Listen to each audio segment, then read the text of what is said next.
Good morning to everyone. Dr. Huiya Wang, President of the Center for China and Globalization.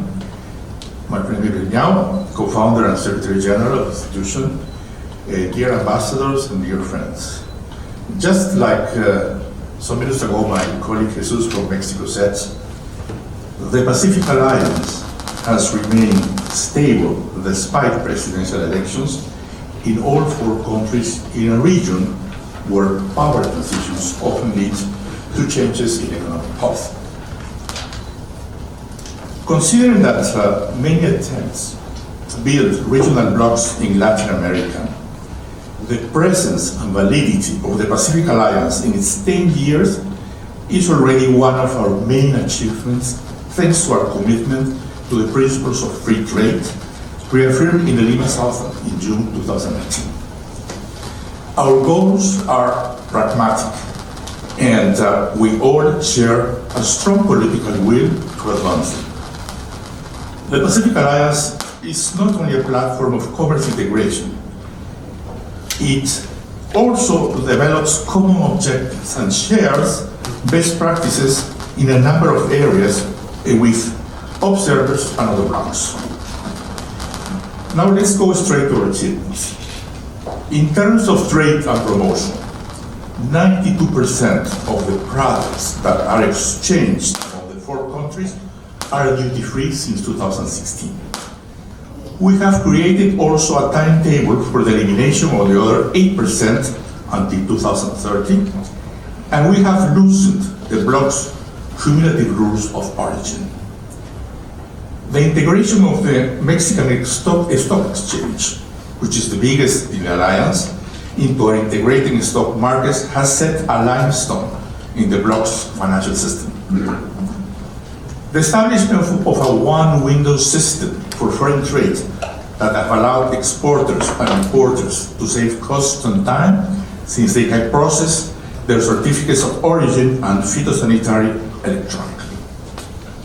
The development of more than 180 activities of promotion in exports, investment, and tourism, counting on more than 3,500 shares of exporting receptive companies of the four countries, in icon events and generating business expectations above $1 billion. Considering the important participation of small and medium enterprises in the markets of the members of the Pacific Alliance, our bloc has established a business incubators network as a mechanism to support entrepreneurs, promoting their development in the early stages in their strengthening within the market. The Entrepreneur Capital Fund is a clear example of that, which develops local leaders' companies and transforms them into digital platforms. The Pacific Alliance digital platform is being created to strengthen the digital skills of SMEs.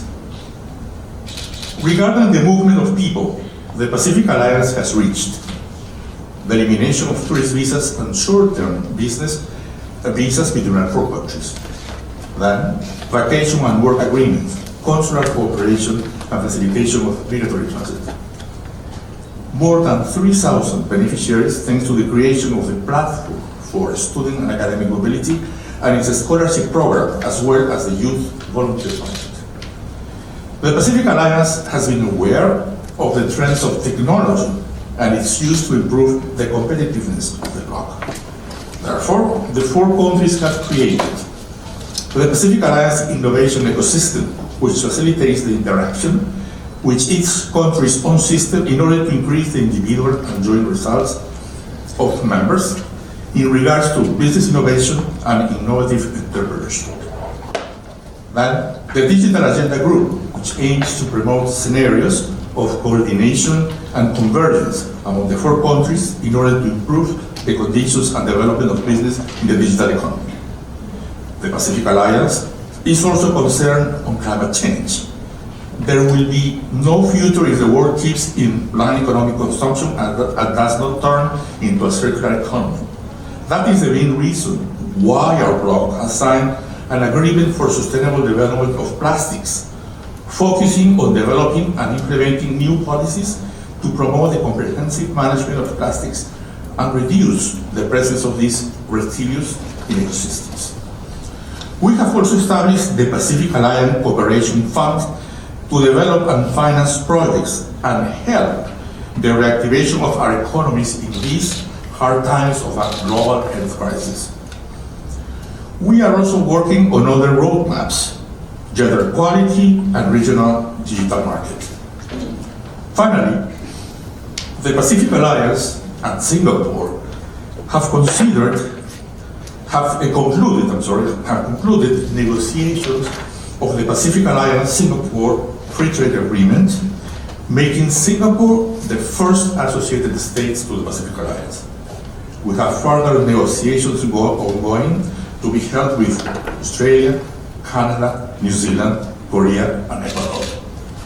The Pacific Alliance is growing, and so are our achievements. I want to thank once again the CCG for giving me the opportunity to be here again. It's a pleasure.